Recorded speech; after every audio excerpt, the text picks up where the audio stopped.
viewers and investors. Welcome to another episode of Outlook Money's Investment Made Easy webinar series. This episode is spearheaded by ICICI Prudential Mutual Fund. Today's topic of discussion is building portfolio with ETFs. I am Punan Kishore, Deputy Editor, Outlook Money's, your host for this session. With me today are Mr. Chintan Haria, Head Product Development and Strategy, ICICI Prudential Mutual Fund, and Mr. Bharat Parikh, Head Product and Segment, ICICI Securities Private Wealth Management. To give a short introduction of the speakers today, Mr. Haria has been with ICICI Prudential Mutual Fund for more than 15 years now. He is someone who drives new and existing products at the AMC. He is also mentor at Atal Incubation Center, Narsee Monjhi Institute of Management Science, Mumbai. Mr. Bharat has over 21 years of rich experience across financial market and has worked with some of the most prestigious names in the industry like SDFC, AMC, and Reliance Industries, handling a book of rupees 75,000 crore. He holds a CA and CFA degree and heads product and segment at ICICI Securities Wealth Management. Coming to today's discussion about the building portfolio with ETFs. So ETF has got the fancy of investor in recent past, and with me today, two very special guests, and they will guide us how to build portfolio with ETFs. First of all, welcome Mr. Haria and Mr. Parikh. It is pleasure to have you here for this show. So now my first question to you, Mr. Haria. You being the largest, one of the largest mutual fund house, and you have a good number of ETFs. So could you please tell our viewers the broad categories of ETFs available in India? Sure. So much like every other financial investment or instrument that are available, even in ETFs, we have three categories. One is equity ETFs, then there are debt ETFs, and the commodity ETFs. So there are three categories, within which, of course, then there are multiple options that an investor have. But so investor can practically create their entire portfolio also by virtue of having ETF funds, should they choose to do so. Okay, so broadly, you mean to say that there are both all the equity, debt, and commodity ETFs are available in the market? Yes. Right? Yes. Okay. So, in fact, I would like to ask Bharat sir, because you represent one of the largest investment platform, ICICI Direct. So, what is your view? I mean, as Chintan said, there are many types of ETFs available in India. But which type of ETFs are there which is popular among investors? Thank you. Investors look at ETF as one of the more mean to make their asset allocation and investment. And over a period of time, this industry and especially this part of passive investments and ETF has been gaining traction. Today, when they look at their asset allocation and portfolio creation, if you look at the institutional part of investments, which is your provident funds and the PFs of the world, their predominance is in Nifty ETF or Bank Nifty ETF or your BSE. So the most popular equity index, which we talk about day to day, is actually the most preferred mean, because that is what equity market is directly get correlated to. So that's where the most preferred segment is. But if you look at beyond institutional investors, there what you will see is that we Indians love gold, and we have taken gold ETF as one of the most preferred ETF route, especially in the individual segment. I think they have liked this lot. And I think we have over close to 20,000 crore of gold ETF in this country, which is very large. Debt has also found a lot of interest, especially in the ultra HNI category, where they want to do a debt allocation and they really don't want to. So if you look at from the asset allocation, a large portion of your FDs and, traditionally the safe haven investment, what they guys do, are also looking at now debt ETF as one of the alternative to that part of it. Third component, and it is not that equity is not there, but we all understand that when you talk about ETF, you talk about equity, and then equity is there. The third part is that a lot of guys have used ETF route for taking global exposure. So when I look at today ETF, I think what's really coming out is that not only ETF broadly goes, in line with the three broad index, what we talk about, but they have used this particular vehicle very effectively while taking exposure to gold, global markets, and in recent past, debt is also gaining momentum. Okay. Chintan, in fact, I would like to ask you, in the recent past, we have seen a new trend. In fact, fund houses are coming up with very innovative products like a smart beta funds and target maturity ETFs. So, uh, can you tell us, can you tell our viewers, can these products add value to investors? And if they add, what in what way? Yes. So the traditional investment route or the traditional ETFs available were market cap weighted broad-based indices. Then there was a set of sectoral thematic indices which came up, and investors can make the use of that: banking sector, technology sector, pharma sector, etc. And in that addition, I think last 5 years there's also been a trend of smart beta ETFs on the equity side gaining ground. What is smart beta? Essentially, it is selection of securities not on the basis of market capitalization or the value of a particular company, but selection of a particular set of companies on the basis of either fundamental factors or technical factors. So currently in the market, if you look at it, there is popularity in low volatility as a smart beta concept.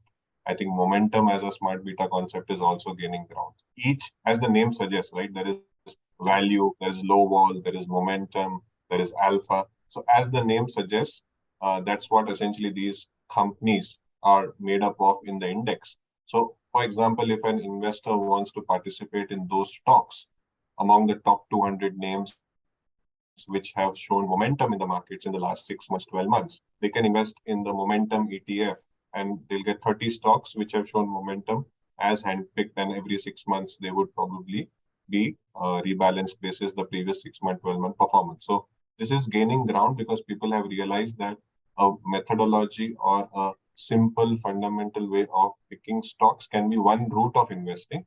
The other route of investing is if I have a predefined methodology that, okay, I want to invest in momentum, why not invest in this? I want to invest in the low volatile stocks among the large cap universe. Why not invest in a low vol ETF?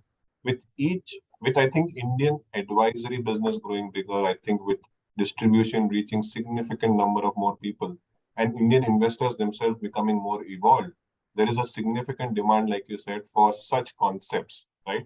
Earlier, equity by itself was less known, right? And about 20 years back, if you look at it, it was not so prevalent as it is today. And in last 4 or 5 years, it's become even more prevalent.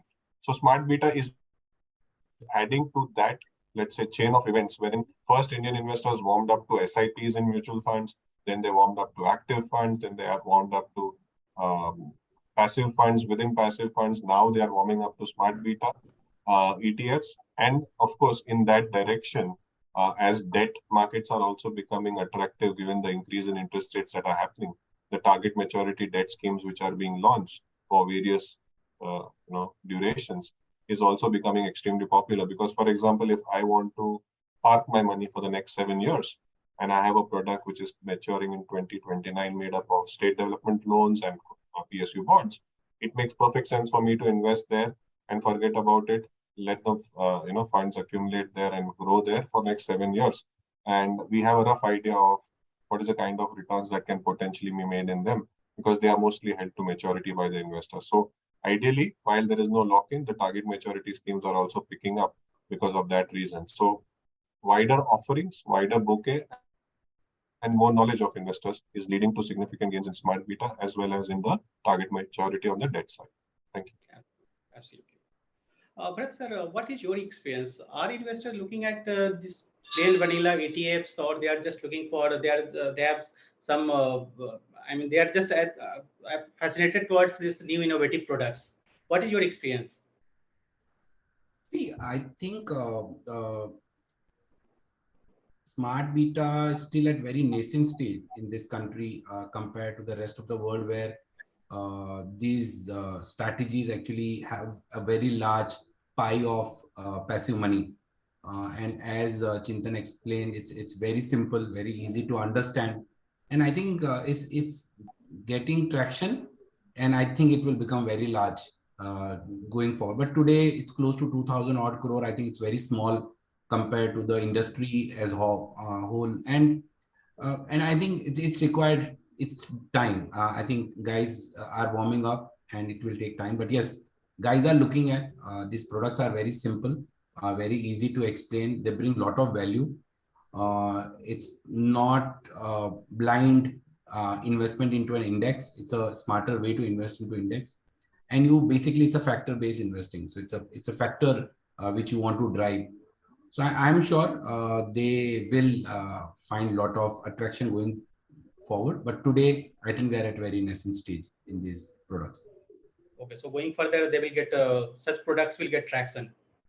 Yeah. So as we launch as an industry, as a fund manager fraternity, we keep on bringing more and more such products, provide more education to the common man and the investor that there are alternative approach towards investing in equity, active, now passives, and the passive also there are now smarter way and a factor based, whether you want to do value, momentum, low vol. So as and the combination of these. So I think as we educate the general public in large and the investor in particular, I think they will find more taker for these products. But definitely from long-term point of view, these are very good products from investor when they're looking at passive as the investment choice. So typically, what is the scenario like as far as this low beta or new innovative products are concerned?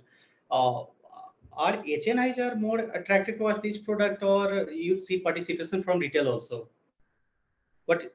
See, today the way I look at, when you say innovative product is not just restricted to smart beta.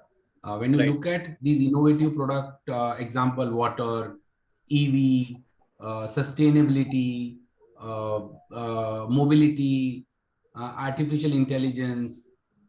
So there are so many themes when you look at these innovative products. Globally, themes have taken a very large chunk. Lot of guys really get attracted to fact that, okay, I have a broad view that I want to invest into, say, example, the trending is example, say AI, artificial intelligence, or EV. Now, once you decide you want to buy into EV, whether you want to buy Tesla or whether you want to buy a one lithium manufacturer, or you want to buy one auto ancillary business which manufactures for EV, for an individual, it becomes very difficult. Now, globally, all these innovative ETFs actually create a basket which play a theme. And that is very popular globally. So that's the way globally happens. And in globally, I think retail and HNI both participate, very open-heartedly to all these products, especially when they make a smaller allocation because they are playing a theme and they are conscious of the risk associated with the themes. But yes, very much there. I think in India, we are still evolving. I was 6 months back, we were trying to innovate some product based on these themes. And what we found is that in India, I think there is a lack of companies available to play very specific themes. I think depth is limited. The quality of the companies, there are very few, 1-2 companies. You really can't create a solution or a theme or an innovation based on few companies. So we lack that the depth or the width of the companies on those innovative structures. But I think globally it is very, very aggressively positions, and there are a lot.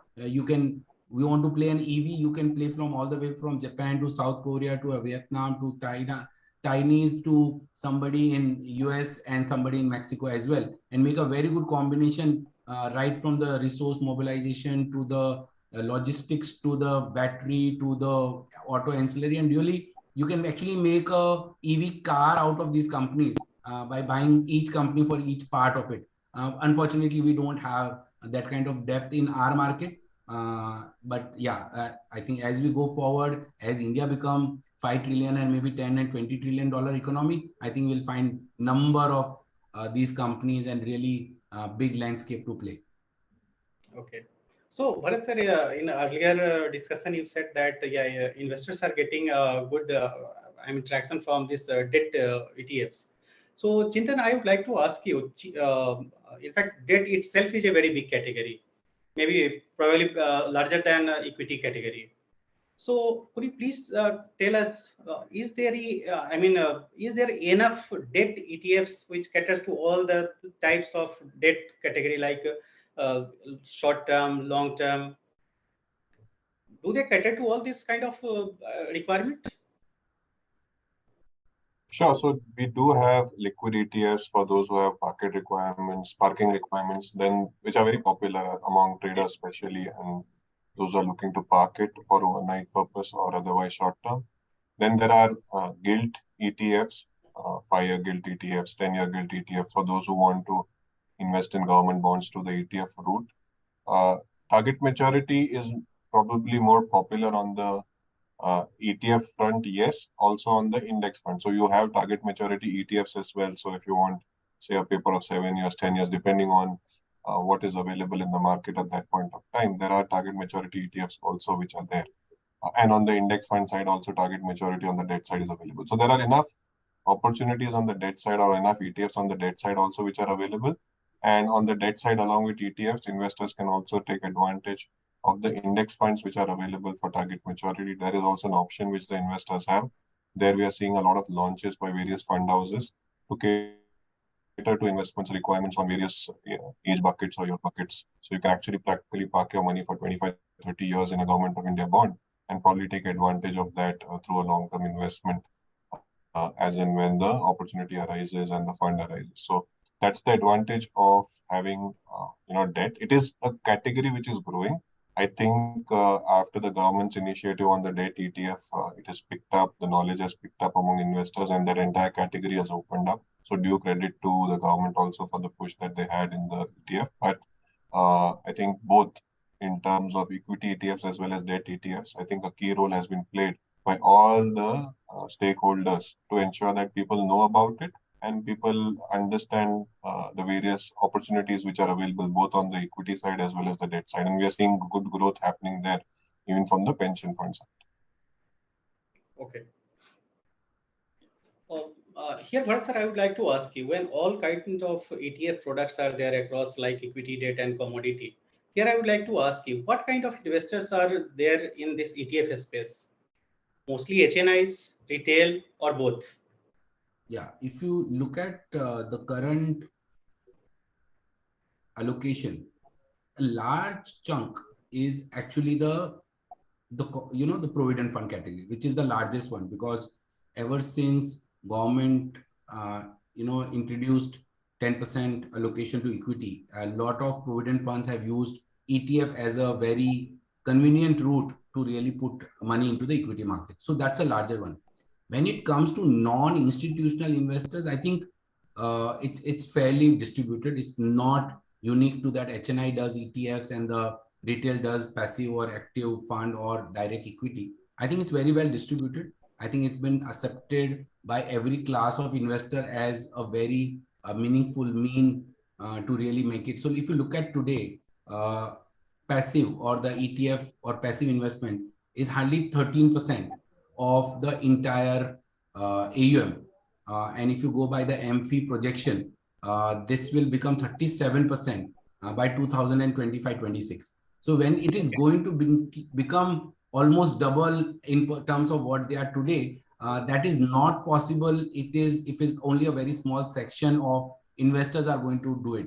I think it's been accepted by everybody, whether it is HNI, retail, or institutional. On top of that, the target maturity debt ETF have gained tremendous amount of traction. You see the number of NFOs of these ETFs which are on all of a very large chunk of them. It is there. If you look at the top 10 or top 20 ETF in terms of the AUM size, you'll see a lot of debt ETFs have gone there because it's easy. They just find it as a replacement of their fixed income allocation.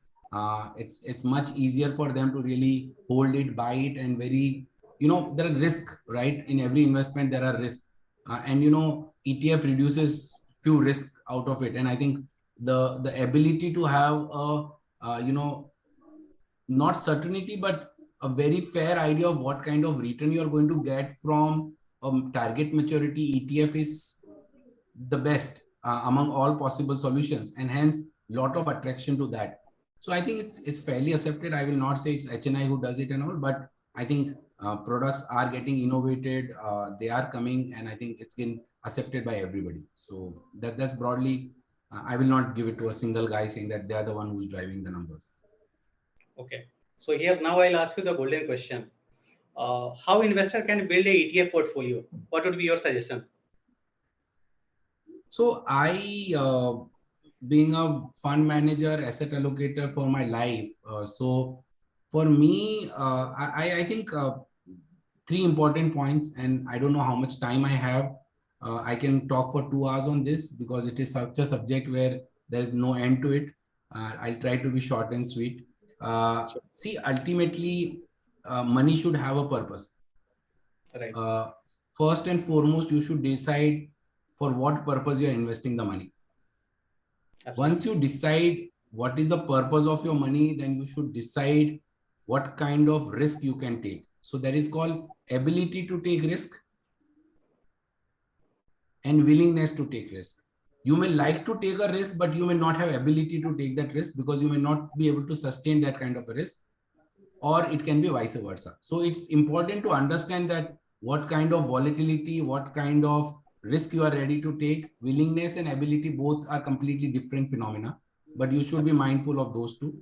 And once you know what kind of risk you can take and what purpose you have, or what is the goal and for the purpose for which you are doing this investment, I think then making a portfolio of whether it is ETF or a combination of ETF and a passive and active, I think is much easier. It is most important part is to understand what kind of risk you are ready to take and for what time horizon and for what purpose you are saving the money. And it's very easy to say, right, shorter end of the curve, you go debt, longer it is equity. But I think it is important to understand that if you have a long term or a short term, and if your expected returns is materially higher to achieve your goal, but the underlying asset may not be able to deliver those kind of return, ultimately that's not going to solve your purpose. So it has to be a right balance of what kind of return you can expect from an asset class with what kind of a standard deviation or volatility you will have, and to what extent you are able to take the end outcome. I think a combination of that. I think it's a fairly complicated subject matter. It's not that I'll pick up a call and say, okay, Kundan, let's do one thing. You do 3 fund 20, 20, 20, 30, and your portfolio is done. That doesn't work in long term. Yeah, it's a short, sweeter form. We also do a lot of what we call nowadays, very chotu pack. You just go put 10,000, you have an asset allocation, the money just get into that. But I think right, from the long-term point of view, you need to really create and mindful of how do you really create your portfolio. So basically, you mean to say asset allocation is the key for long-term investments? 90% of the money is made by asset allocation, not by timing the market. 90% of the money, and this is, I'm telling you with 23 years of experience, 90% of the money is always made by right asset allocation, and an asset allocation which will make sure that you will not panic and sell your assets when markets are down, or you will not get excited and buy when the markets are at the peak. And that discipline only comes by asset allocation. Right. Chintan, would you like to add anything here? Yeah, so I think much like Bharat has already articulated, if you get your asset allocation right, then I don't think you need to worry where you are putting your money within that asset class. So a classic example, which will probably explain the investors better. If in March 2020, when the COVID struck, you were able to put a large part of your money in equity markets, that's asset allocation. Because markets became cheaper, you could allocate a lot more to your equity holdings. And then now when the markets have gone up, you again rebalance that asset allocation, look at the markets and see that, okay, today I may want to have certain lesser equity allocation.